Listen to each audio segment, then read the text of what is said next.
Okay, we'll get started. Welcome, everybody. We have today Erica Goss, who's the author of Night Court, which was the winner of the 2017 Lyrebird Awards from Glass Lyre Press. Recent and upcoming publications include the Colorado Review, the Georgia Review, Oregon Humanities, Creative Nonfiction, North Dakota Quarterly, Gargoyle, Spillway, A Minor Redactions, I love that, Consequence, the Sunlight Press, the Pedestal, and San Pedro River Review, and Critical Read. Erica served as a poet laureate of Los Gatos, California, from 2013 to 2016. She lives now in Eugene, Oregon, where she teaches, writes, and edits the newsletter Sticks and Stones, which is where I found her. Take it away, Erica, and I will be later posting in the chat an Amazon link to some of her works. Thank you so much, Rick. Thank you for inviting me. I am very happy to be here. I'm going to be, so Rick, how long do I have again? Is it 45 minutes-ish? Yeah. Okay, good. All right. I'm going to be reading poems from my new manuscript. It's titled Purlieu, P-U-R-L-I-E-U. That's a French word with a bunch of silent vowels. When I was a kid, I thought words that had silent letters were the coolest thing. So I just made up a bunch of words with silent letters. That's a kind of weird, nerdy kid I was. But anyway, Purlieu means a place of resort, confines or bounds, or an outlying or adjacent district. And when I found the word, I was like, that's the perfect word to organize the poems that I've written over the last 4 to 5 years. So, some of you, I think, might already be subscribers, but if you were interested, I'm going to put the link to sign up for my newsletter in the chat because, let's see, I will forget later. Chat, here we go. There we go. Anyway, there it is. If you want to sign up. I started it in 2018 and I've been going strong ever since. It's really a lot of fun for me. I always have a review of a collection of poems and something about reading, a quote from someone, a poem that I found. I'll tell you a secret. All the poems that are published in, or that I borrow for Sticks and Stones, my newsletter, are by poets who have left the world. So we were just talking about like the last words they ever said. And sometimes I'll find poets who have recently left the world and I want to honor them by sharing some of their work. By the way, the link says bi-monthly, but it's really monthly. It used to be bi-monthly, but now it's monthly. Anyway, so the collection, Purlieu, is divided into 3 parts. Conveniently, they all start with the letter H. The first one is haunt, and then habitat, and then hinterlands. So I will start with the poems from haunt, which is a great word. I love that word, old Anglo-Saxon word, I think. Okay, haunt. The first poem, many of these poems are about gardening or being outside and being a gardener. And they're my attempts to take a little different take on the practice of being a gardener. This one's called Guerrilla, spelled Guerrilla. 1. Imagine total collapse. Bombs of mud plus seed. Egged on, I egg the yard. Rear back and throw like a girl. 2. Unmade a green world. Machine of blood and moss. I am not the gardener. 3. I felt my resistance wane. Hard sunlight at the window. Hierarchies of rising seas. 4. Shortage, abundance, bone in everything. Clods cling to roots like luggage. 5. Theft is easy. Hurt this space into wildness. Rake, rake, rake. Edge away, slowly. 6. Nothing is clean. Fire heals, but familiarity breeds. Seeds don't cry. Blur into smother. Talk dirty. And this poem I wrote, this next one I wrote after visiting my mom, who lives in beautiful Sonoma County, where the grass is like a whole new animal. So this is called Grass the Conqueror. It's a wild green animal. It wants to be everywhere. It's an ocean. You could surf this grass. It's food. It's juicy and messy and tough. It heals wounds. You could wear this grass. It looks good on everyone. This grass moves into the neighborhood, puts down roots, and stands up for itself. You can't mow this grass. It's out of your league. This grass is a machine. It laughs at your sidewalk. It eats concrete for breakfast. This grass will cut you. It's full of tiny knives. It grabs your ankle and trips you. This grass is soft. It's a bed, a fort, a cave. It's home to the red-legged locust and the American bird grasshopper. It's where the leaf beetle meets the swallowtail butterfly meets the crab spider. Lie down in this grass. Listen. This grass is faster than sound. It's louder than thought. Pray to this grass. Perhaps it will hear you. And this following poem is kind of an ode to the tomato. Some of you might understand the obsession we gardeners have with tomatoes. Forgiveness. The reason I started gardening was to grow my own tomatoes, suck their smoky, sharp juice, eat them warm right from the vine, bake them in the oven with garlic and rosemary until the whole house smells like a beautiful doomed country. They told me he'd stopped making his wife cry as often, and that he changes his baby son's diapers, and he even goes to therapy, opens his heart to a stranger once a week, breaks apart his father's cruelty and his mother's refusal to get vaccinated. And then they mentioned the tomatoes, rows and rows of them that he'd planted and tended, their healthy green leaves, the little yellow flowers just beginning to form.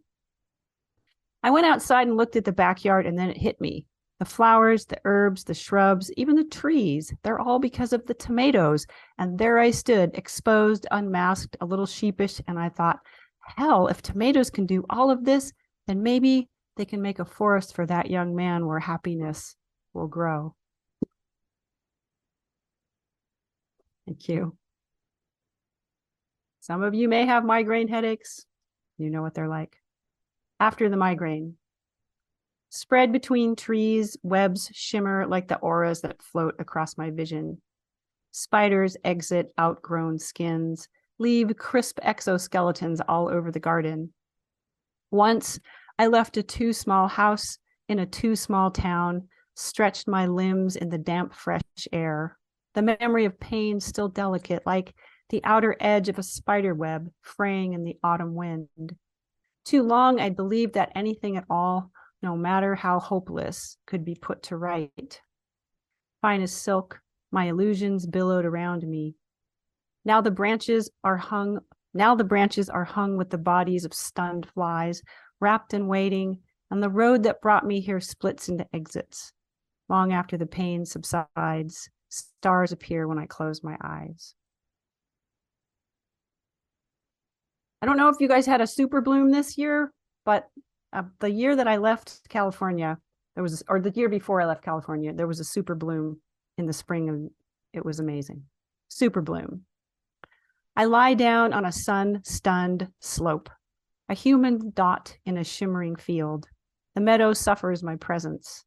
No ghost flits in this warm-hearted landscape visible from the enormous cold of space. Close up, flowers look like a clown's powdered face, an owl's eye ringed in purple lashes, a pale axis sprouting lavender tongues. A bee rests in a backlit gold hollow. Who is master here? Who decides who lives and dies? The field changes as I look up at the sky. Orbiting Earth, a satellite takes my picture.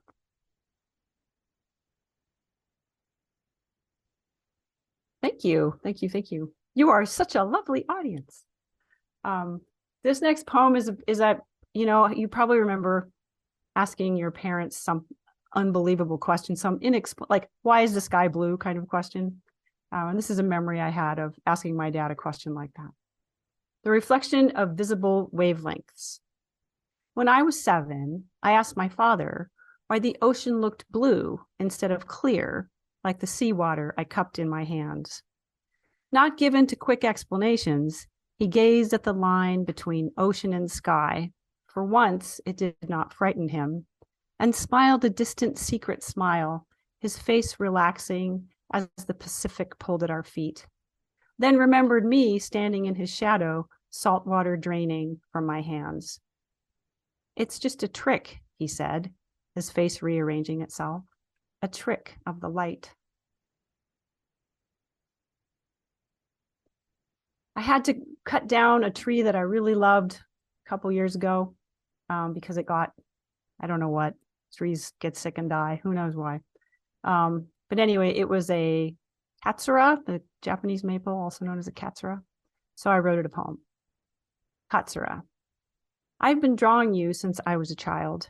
I still have my pictures of you, crayoned in green and brown. I know you from dreams, from past lives. I tell you private things. I live in the human world. I tend to the living and the dead. May I touch you? Your bark digs a road into my palm. Gold pollen glitters on my arms. The grass shies away from your roots, stretched across the soil like a dancer's thighs. Do you remember the first time you danced? You twirled a tiny seed helicopter headed earthward. The journey of a lifetime. Yours to grow in one place, mine to wander until I found you, alone of all trees. And I wrote this next poem after I found, like in 1 week, I found 2 or 3 dead birds just lying around the yard. Penitent. They die in secret places, bodies whisked away, not a scrap left behind. Still, I have found them whole and pliable, eyes not yet dull, fit the small bulk into my palm, and felt as if I had broken a promise, failed to find the most obvious answer when it was hitting the window over and over, impossible to miss.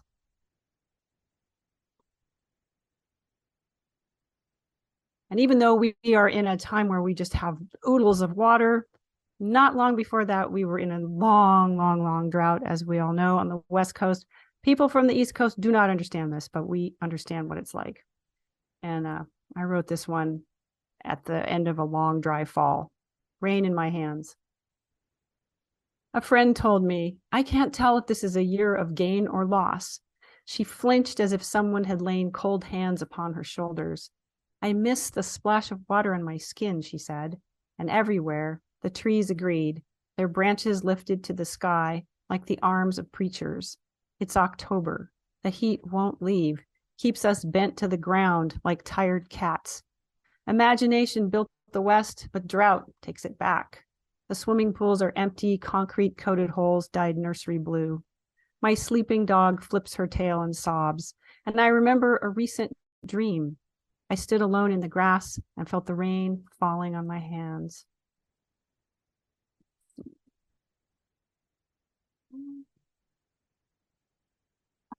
I had some notes here, but they have gone. Oh, well.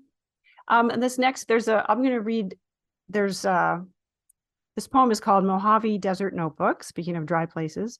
When I was a kid, I spent a lot of time in Yucca Valley because my grandparents had retired out there. And if you pay attention, you will hear the word chaparral in one of these poems. Okay, so it's several short poems in this notebook poem. First is called Goat Mountain.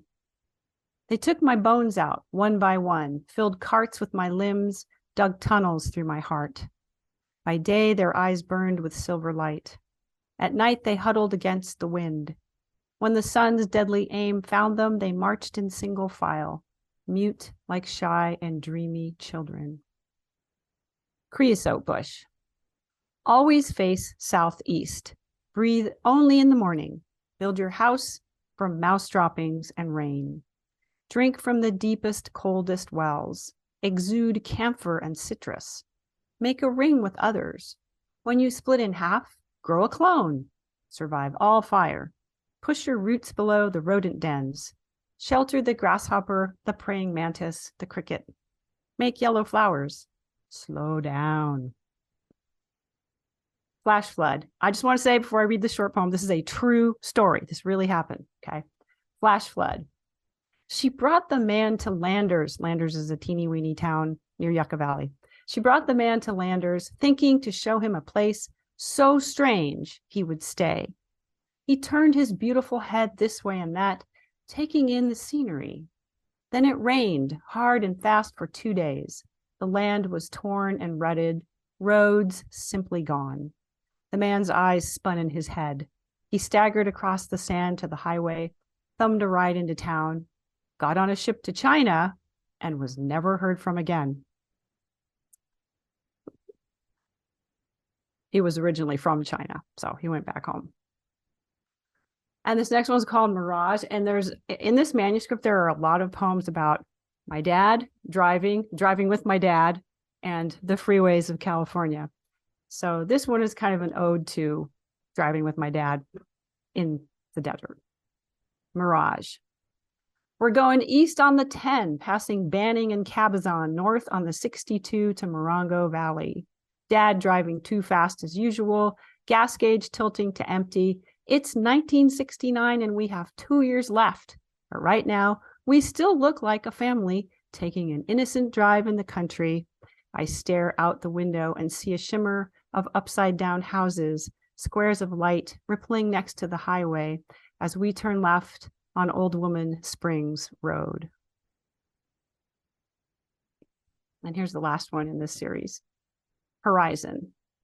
Sunrise, benediction, golden hour lifted, hidden water tempts, click-clack of chaparral, sand like white paper, light sprays Goat Mountain, shadows grow west, scripture, trance, trespasses linger, unforgiven.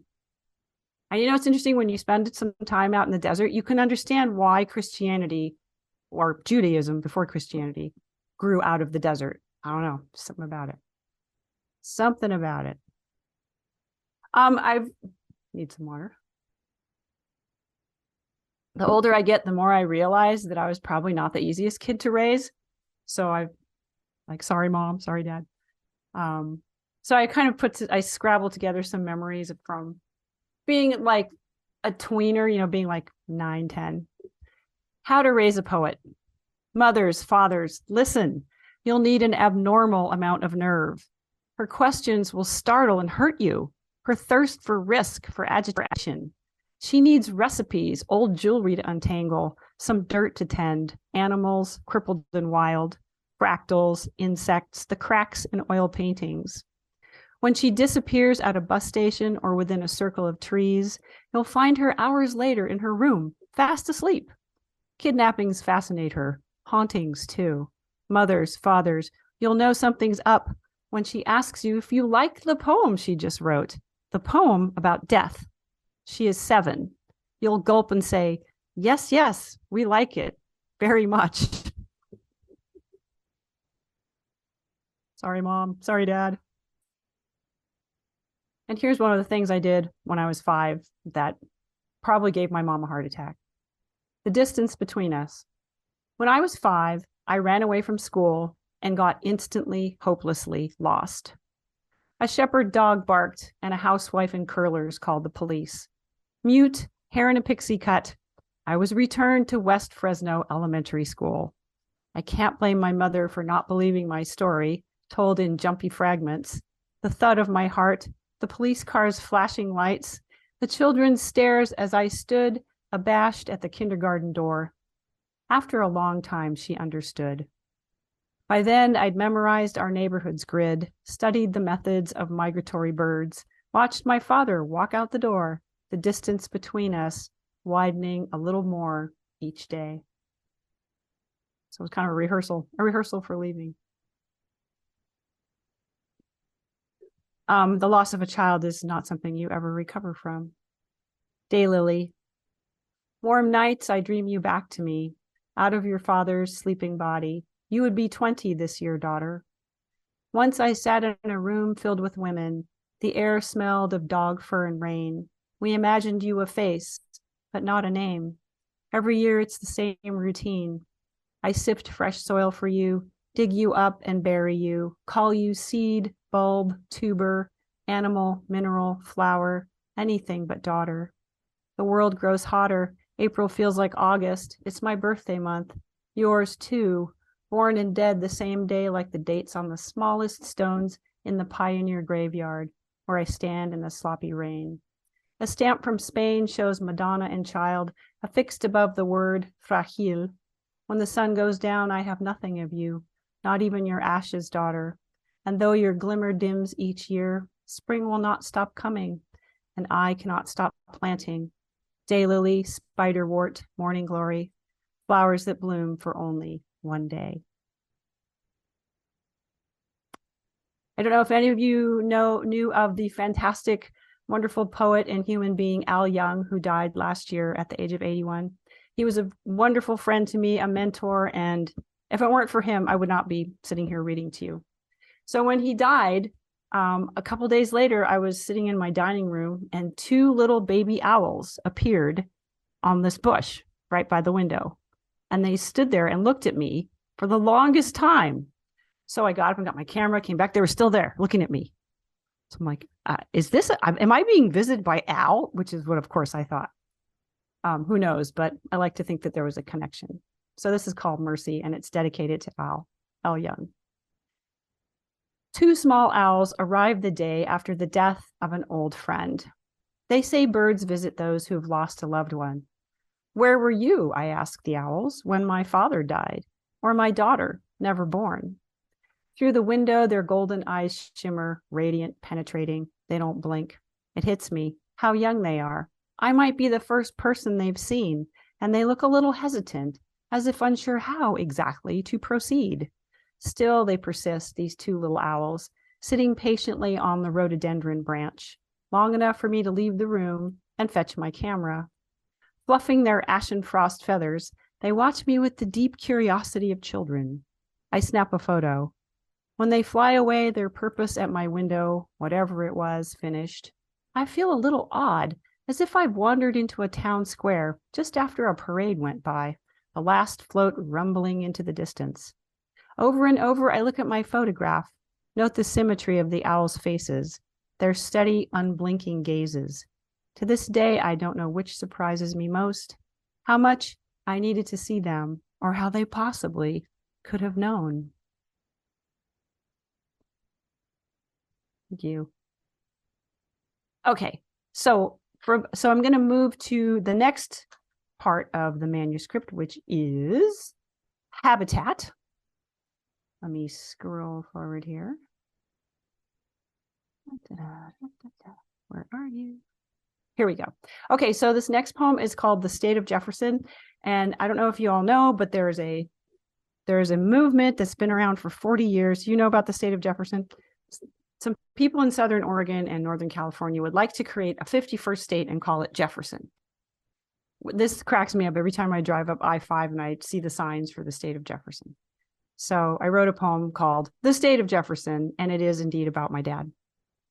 And it's about driving. Trucks shuffle in the slow lane. Mount Shasta's a crazy white cone. I drive as fast as I dare. Car, my shelter, my tiny house of spiders' nests and trash. Even in an imaginary land, you need to refuel 8.5 gallons of unleaded and I-5's traditional cuisine, crinkly bags of Chex Mix, and sour worms at Manfredi's Food and Gas Depot in Dunsmuir. On the passenger seat, a thumb-sized jar of my father's ashes. I'd be lying if I said it didn't give me a weird little thrill to have him sit where I sat as a child, those deeply dull hours in our Dodge Dart, him driving too fast and lecturing me about dog breeds and the French Revolution. Just after the sign that says college weed with arrows in front of each word pointing in opposite directions, I take the curve a little fast, reach over, write the jar of my dad's ashes saying, "Sorry, did I scare you?" We hurtle past the Oregon Welcomes You sign with its 8 black trees spotlighted in the evening dusk. I'm flying faster and faster down the mountain towards Ashland, but we're still in Jefferson, my father and I, land of the elegantly rusting Penelope the dragon, of signs proclaiming no monument and Bigfoot crossing, of few people and a few million cows. I chew the last of the sour worms. High fructose powder dusts my fingers. "How you doing, Dad?" He doesn't answer. Perhaps at last he's fallen asleep. When you leave the place you've lived your entire life, it can be very generative for writing. This one's called Leaving California. We light the vanilla candle. San Jose is expensive and sad. It's turned cold again, and the olive tree drops green and mauve leaves. My brother talks of loss and marriage as he walks through Central Park, his black eyes fresh and firm as young olives. Next year at this time, we'll look out the window at one perfect peak like a painting of Mount Fuji. Next year at this time, my brother will be a teacher in a city deep in dirty snow. Who will look at the olive tree with its bloom-loaded boughs? Who knows? In the lull before the packing, we count the things to leave behind.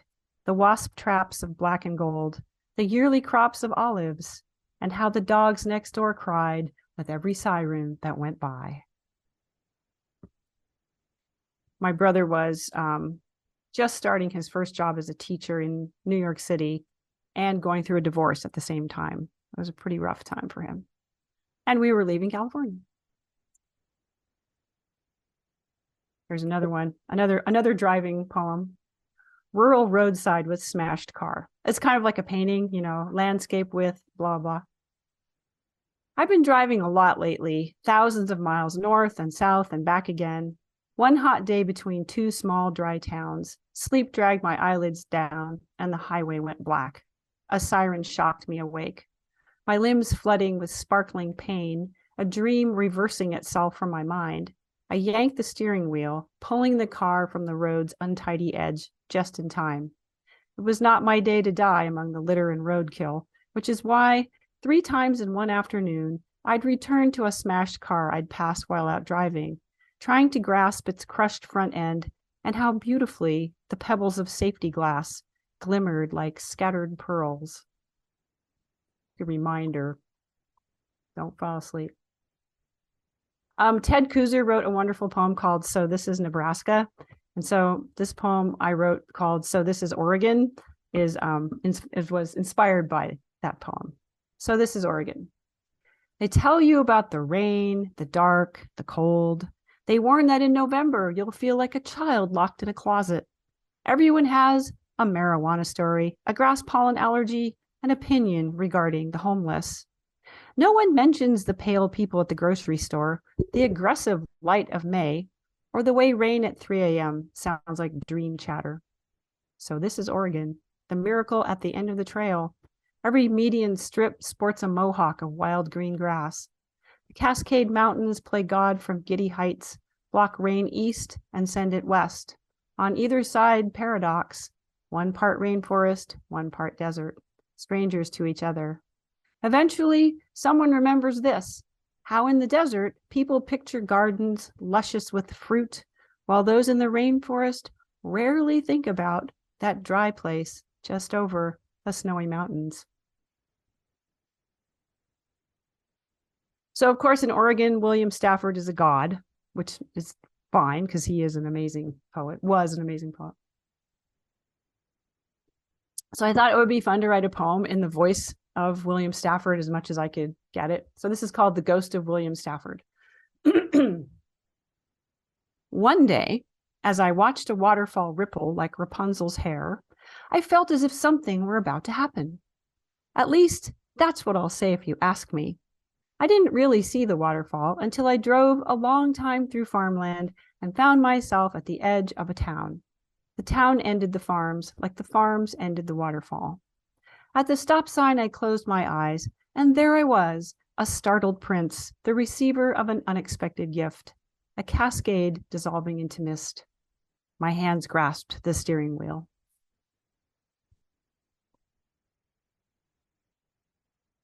All right, let's see. So yeah, like I mentioned, 2021 was the worst fire year ever, and the air was so bad that the air quality index was over 500 for 2 weeks. It was unbelievable. So I wrote a poem about smoke because that's what was going on, smoke. I mean, I would go outside to water my plants or feed my chickens, and I would be wearing 2 masks and an eye cover, and I would hold my breath the whole time. And when I got in, I was feeling the pain. And we weren't even that close, to the fires. Smoke.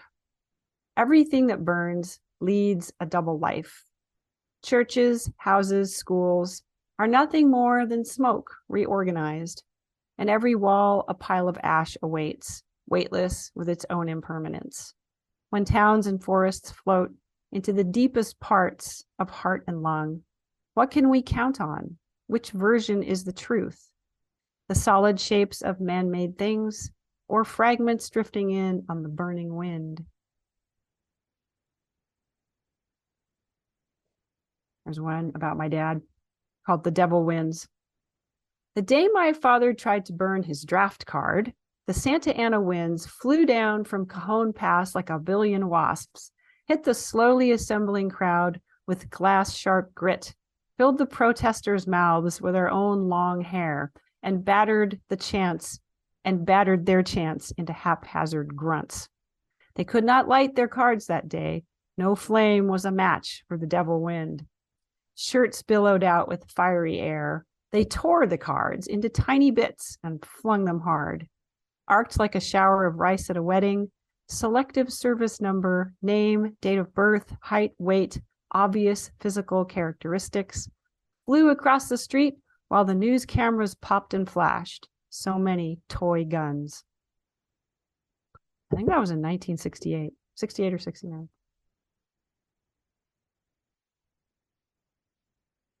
The ocean. Lying here with you, it's hard to remember the things we said to each other not long ago. Waiting for our hearts to stop pounding, we talk about the decline of the honeybee. Your voice rumbles through your chest. On my nightstand, a card, a boy and a girl holding hands. You gave me this when I was sick and wanted something to change, something wild to move me from the bed. I recall the surface of the ocean, how it looks from an airplane, smooth as the skin of a child, opaque as the cover of a book. No sign of the shark who never stops moving, not even in sleep.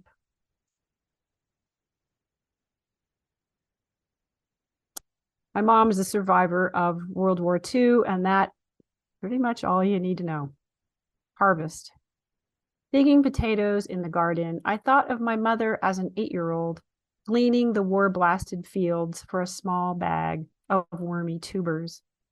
Storing the potatoes in a dark, cool corner of the garage, I saw her, age 7, waiting in the cellar for the all clear. Washing and boiling the potatoes, I thought of my mother at 13, thin legs and long braids, the day her mother died. Placing a bite of potato into my mouth, I remembered the look on her face whenever I didn't finish a meal. Scraping potato peels into the trash, I recalled that my mother's pockets always contained morsels of food.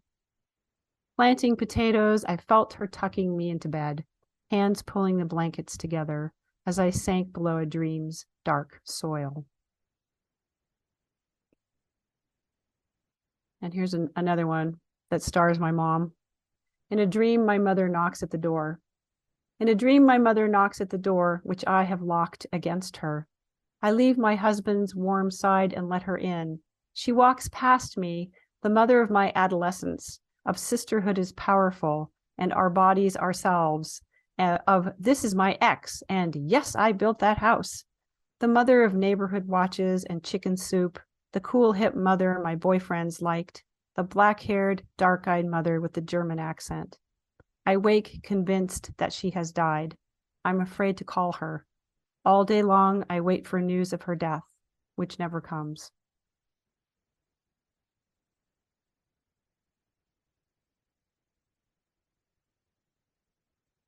And this one is called Verloren, which is the German word for lost. Another scene from childhood. As a child, I'd hide under the kitchen table and announced, I'm going away now. My father always said, don't forget to write, but my mother pretended to cry until I begged her to stop, my own eyes wet with tears. I want to drive a car as far as it will go, hear the final fatal pop as a rod impales the engine block, leave the door wide open, my purse and money on the seat. I want to hide in the bushes until help comes, watch strangers peer at my license, thumb pictures of my family. I hear them read the back of a photo, Jamie, age 8, in smudged ballpoint. They twirl my lipstick, finger my pill bottles, touch scraps of paper, then fan out looking for me, absorbed, diligent, the way a baker makes bread, with a certain purpose, a drive to finish the task. I wonder when I should step from the shadows, twigs in my hair, a long scratch down one cheek. I wonder when the joyous reunion will start.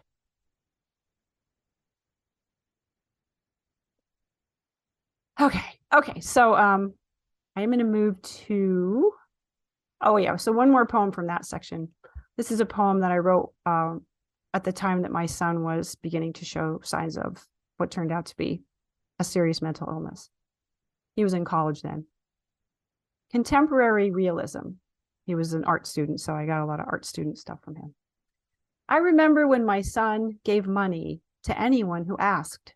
He said God told him to. He was an art student then, shock thin, with brittle blazing eyes. Now he paints in the garage, his body weighed down with medication. The faces of men appear over and over on his canvases. Once a homeless man smiled at him, called him preacher. That was when my son roamed the city, wearing a priest's robe he'd sewn, instead of attending classes. Maybe you saw him on Polk Street late one night. Maybe he blessed you.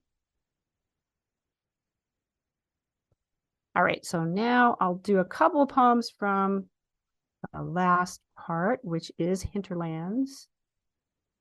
Let's see. Hello. Okay, this one is called Geography. We think a map owes us something. We blame it when we get lost. Even so, we keep looking at it as if somehow it will give in and show us the way. Find things in me, it says. Look closer.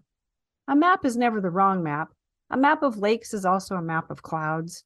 There are star maps, faith maps, trail maps, life maps, love maps, mind maps.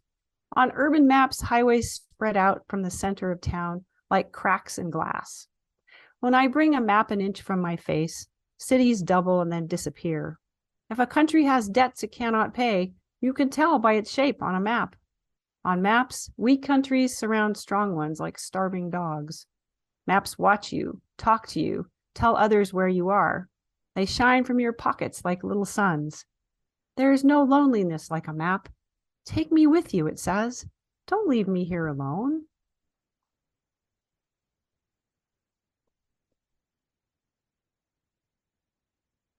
You probably remember a few years ago, there was a terrible accident in the Aegean Sea where a family capsized and a small child was drowned and washed up on the shore. That one bothered me for years, and I tried to figure out how to write about it. And then I discovered the Persian form, the ghazal, which is a great way to sort of put an order on the things that make no sense. So this is a ghazal, and it's called "To the Border Guard Who Found Island Kurdi," was the name of the little boy that died. The way you stood, I could tell it was not the first time you'd plucked a child's body from the warm Aegean shore. Soft skull, soft body, not sleeping, not awake. The Greek islands fragmented like parts of a body. Arms stretched in front of you, spine bent against the sorrow in your body. You walked the beach while cameras clicked at the floppy little body in your rubber-gloved hands. The whole world watched, as if one body, your face as you looked away from the dangling shoes. Unsure how to move your body, the tiny heels kicking against you with every step, you held on to the short history of his body. And then, of course, just a few years later, hundreds of children were displaced at the border and separated from their parents. And I was at the grocery store and I saw this guy with some eggs, and this poem came to me. Object lesson. When I saw a huge tattooed man cradle a carton of eggs like a newborn, open the soft cardboard lid and nudge each oval with one blunt finger, I thought of the morning news showing dozens and dozens of children crouched in cages like factory chickens, small hearts pounding. A child's heart weighs hardly anything, less than the carton the man closed and placed, carefully as glass, in the basket of his shopping cart, on top of the plastic flap, warning that children should not stand up or be left unattended.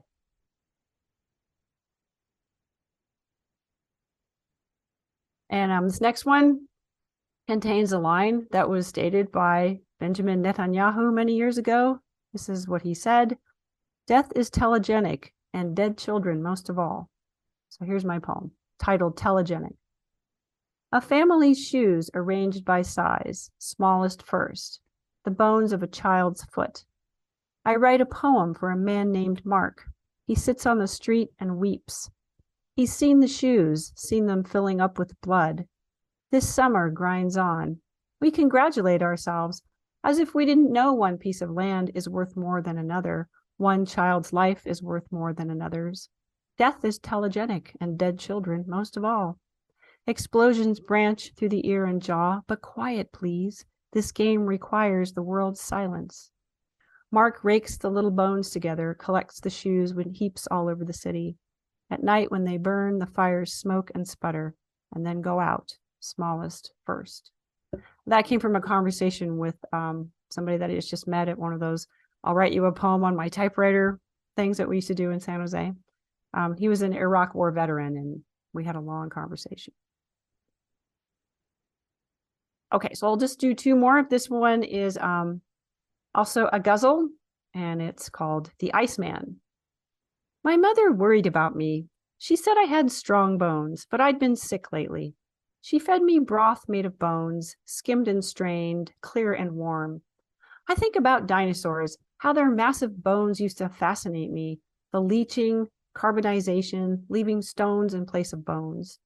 Some days I long for a genteel illness, something Victorian, leading to fragility, pitted bones, a migraine pallor. I admit it, I loved being sick, loved the feverish tremor in my bones, mother's face floating in and out of dreams, her spine bent over me, a pillar of bones, as I tried my best to breathe, my chest expanding, mind hollow as bird bones. I think of the 5,000-year-old Iceman, frozen in the Alps in his skin-swaddled bones. The woman who found him shares my name, and maybe the aching in my bones that grows every year. Maybe we're both related to the Iceman, connected by blood and bone. Mother called me from a dream, and I woke, chilled to the bone. But life is more than illness, after all, and health is precious. I build my structure, starting with the bones. All righty, let's see. I will go to the last poem. And the last poem is coming up here. And it is titled Portal. This is a poem that is a form that I kind of made up. It's an unrhymed villanelle because rhyming is such a hassle. So why bother? So it's an unrhymed villanelle, and it is called Portal. And I'll end with this poem. I once believed that shells contain the sound of the sea. I lived in a gabled house then, painted lake blue, under a dense, florid sky, 1,000 miles from shore. From shells, I learned the power of curved things, bells, bowls, my hands cupped against my 2 ears. I once believed that shells contained the sound of the sea. My body was an ear, bone and hair and nerve. I could turn any sound into salt wind, wave, and seagull cries under a dense, florid sky, 1,000 miles from shore. Growing up meant losing beautiful things. How is it possible to lose an ocean? I once believed that shells contained the sound of the sea. Silence could not be trusted, its weight like layers of silt. I feared the silence of inland places, of walking alone under a dense, florid sky 1,000 miles from shore. I am not through with believing. I stroll on the beach today. The wind and waves take me back to the time where I once believed that shells contained the sound of the sea under a dense, florid sky 1,000 miles from shore. Thank you. Thank you so much, Erica. Those were wonderful. Thank you. I'm sorry to see that come to an end. Okay, everybody, go ahead and unmute yourself. Erica, fabulous. Thank you. Erica, that was great. Really, every poem. Thank you so Amazing. much. So I put a link to an Amazon link in the chat, and it has several of her books you'll find yes. there, and a couple of other people's that Great. for some reason they a couple of them I think had a similar last name. Oh, cool. I didn't even see the chat. Thanks, you guys. You It was bet. really fun to read. I haven't read those poems out loud for a while, so I felt good to read them for you. Really a treat. Thank you. You're very welcome. Thanks for asking me. You bet. Okay, it's open mic now. Anybody have a poem that they want to share?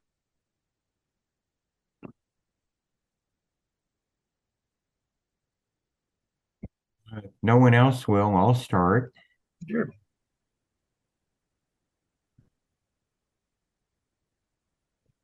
And Erica, I was particularly impressed with the final lines of many of your poems. Oh, thank you. Like a world-class gymnast. It's really important for poets to land back on their feet with the ending of their poems. And you're spectacular with that. Oh, thank you so much. In fact, Yes. that is something that I do try to wrap the poem up. You know, when I'm Yes. teaching Yes. my poetry students, I don't let them just wander off. You know, when you come back, you have to end it. It's like you made a song that just the refrain dies away. We can't do that in poetry, right? Right, exactly. Exactly. So you're a master at that. Thank you. Thank you, Mark. Thank you for telling me that. That Yes. means a lot. It really does. Sure. You're welcome. So my poem is called Road I Walk. The road I walk has a nest of turkey vultures in a tree between buildings and creek. They drag roadkill over to the lawn and munch on it over the course of several days. Turkey vultures have nervous eye for humans and the passing vehicles that so unwittingly provide for them. They step back, they fly away to roof or tree and wait. Turkey vultures can get accustomed to a familiar human face and keep right on eating. The road I walk takes me to the grocery store. It provides for me, and I place my selections first in cart, then on conveyor belt, and then into reusable shopping bags for the return walk home, where familiar faces greet me, and we might cackle and chirp for a minute. The road I walk has a beaten path with poppies and other short nectar pads surrounded by blades and clumps of grass. Honeybees and hoverflies like to land there, and I step carefully around them. If a hoverfly likes you, it will follow you, and I try to be a likable guy. The road I walk has plenty of shade on one side of the street or the other, depending upon time of day. To drop these heavy bags and rest. To watch a dragonfly ride the wind like a kite. To watch a squirrel crawl down from its peekaboo hiding place on a tree trunk and sit up with acorn in its paws and spin it wildly while chewing away. A squirrel will politely let you watch it eat as long as you stand still. The road I walk eventually leads me back home, where I store my food in a refrigerator, toss a meal in the microwave, then sit at a computer and see pictures of birds and animals on the screen. But it's just not the same. Thank you very much. Thank you, Mark. Anyone else? Well, Erica, I enjoyed your poems very much. They were not only entertaining, but you learned. They taught you something. And Thank you. I always enjoy that. And the way you have placed those words together to recreate the situations in your life, some of them pleasant, some of them not so pleasant. Masterful. Thank you so much. Thank you. Thank you so much. As many of you know, I'm from Stockton, and so I've got a poem here. And interestingly enough, this poem is about heat.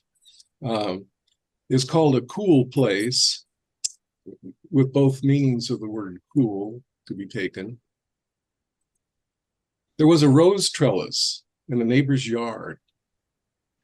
It backed up to a stone wall, and its roses arced across, creating a shady, fragrant place where I could lie looking up through flowers, while moist, dark soil cooled me from below.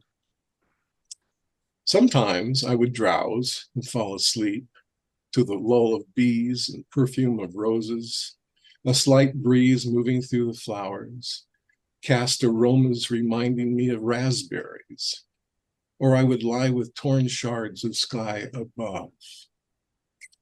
As I listened, I could hear the blossoms nod, a slight silver, tiny, sibilant sound, too quick.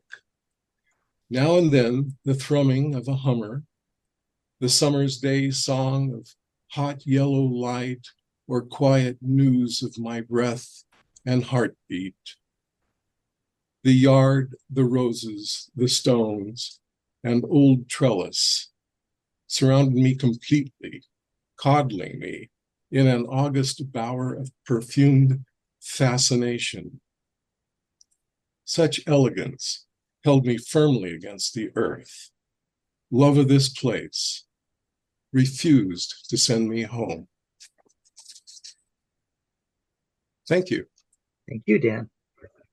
Torn shards of the sky above. I love that.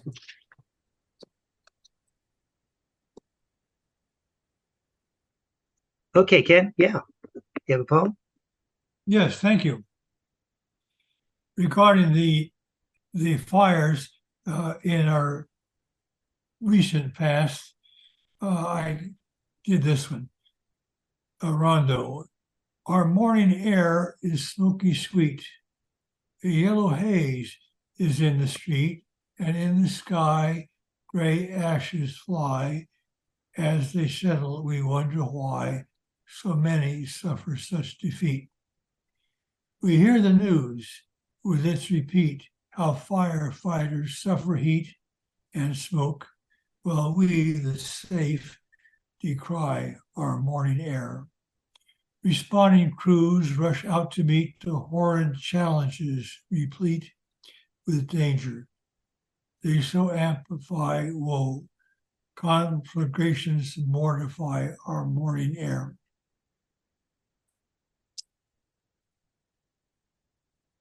Thank you, Ken.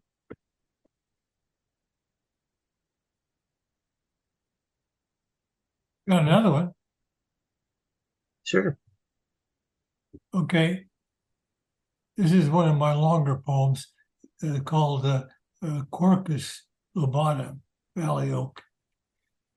Quirky Quercus est, broad spreading its great shade, in which the birdies nest and squirrels' games are played. End of poem. Thank you, Ken. Thank you, Mark. Anyone else have a poem to share?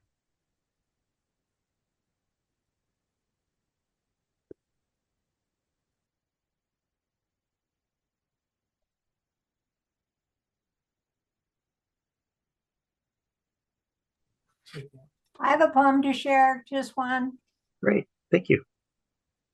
It's called Liquid Lesson. With glory days of summer on the wane, we took our foster sons river rafting, where we two laughed much on trips. Neither of the boys had left San Jose, but both strong, sturdy, loved outdoors, as did we.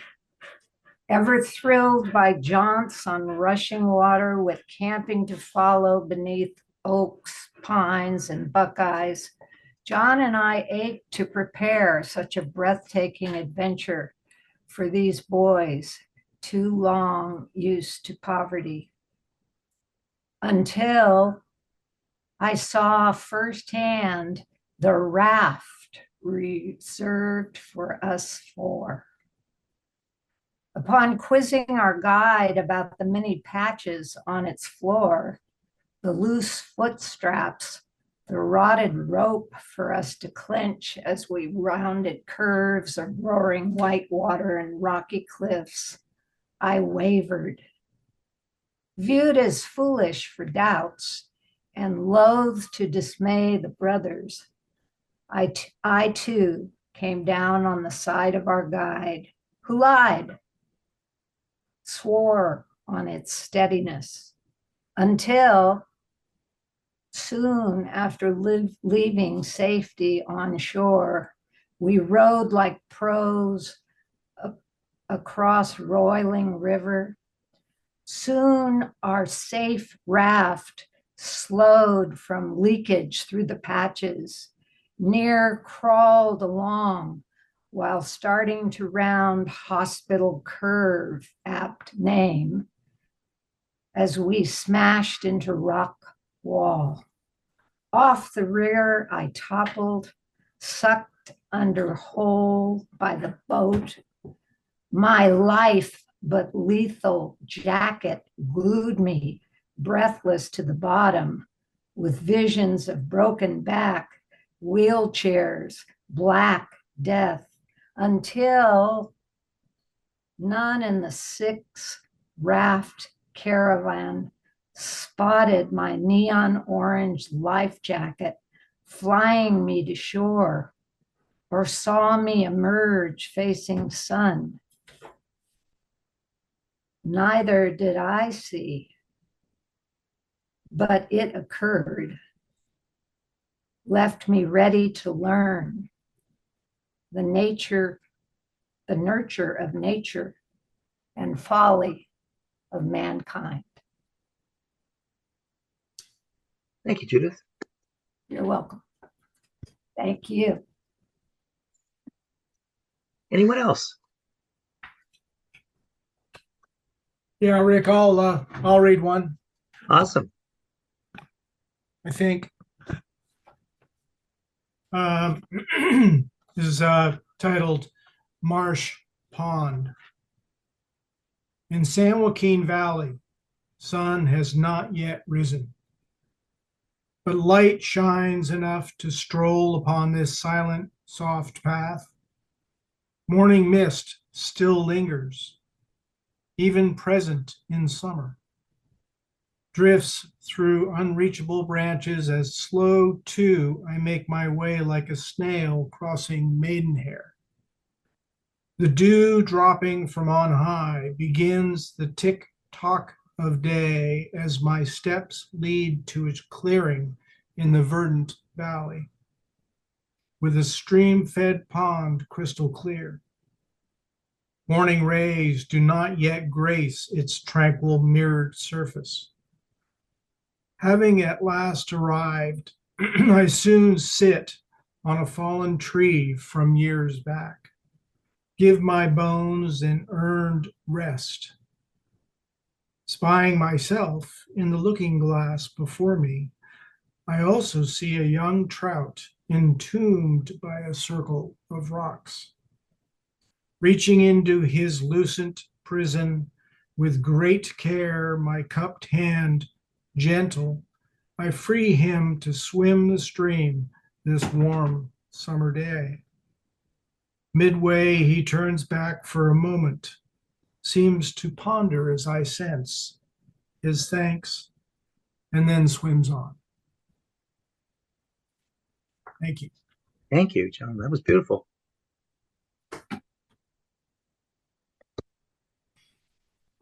Okay, I want to sort of let you know that next month we will have Brendan Constantine. He's a Los Angeles poet, friend of Rick Lupert, who was here a few months ago. He's got some great poetry. I've had a chance to read some of it online, and I think he will also be a wonderful guest. Thank you so much, everybody, for coming, and I'll see you again next month. Erica, thank you so Thank much. you, Erica. It was Rick. so wonderful. Thank you, Rick. Thank you for having Thank me. you, I really guys. enjoyed it. Thank you, everybody. Thanks. Thank I you, loved all everybody. your poems. Thank you. Great. Thank you so Thank much. you. Bye, Judith. Thank you, everyone. Bye Bye. bye. Mark, Bye-bye. yeah, see you later. Okay, Or to Ken. your Bye-bye. Midwest your Midwest public television program. It's coming a little bit later. Oh, right. Minneapolis Television Network, which is a media, technology, and educational organization. I'm featured for them on Saturday, August 6th, I believe it is, in the afternoon, a little 10-minute set. They have not issued the Zoom or live stream links yet, or else I'd have put it in the chat. That's cool. Yeah, send it to me and I'll put it out there. I'll make that note right now on this post in this little note card. Thank you, Rick. I appreciate that. You bet. Thank you, Rick. Thanks, Rick. Thanks, Rick. Okay, Thank you. Poets, all you poets, thank you so much. Bye. Bye-bye. bye-bye. Have a great day.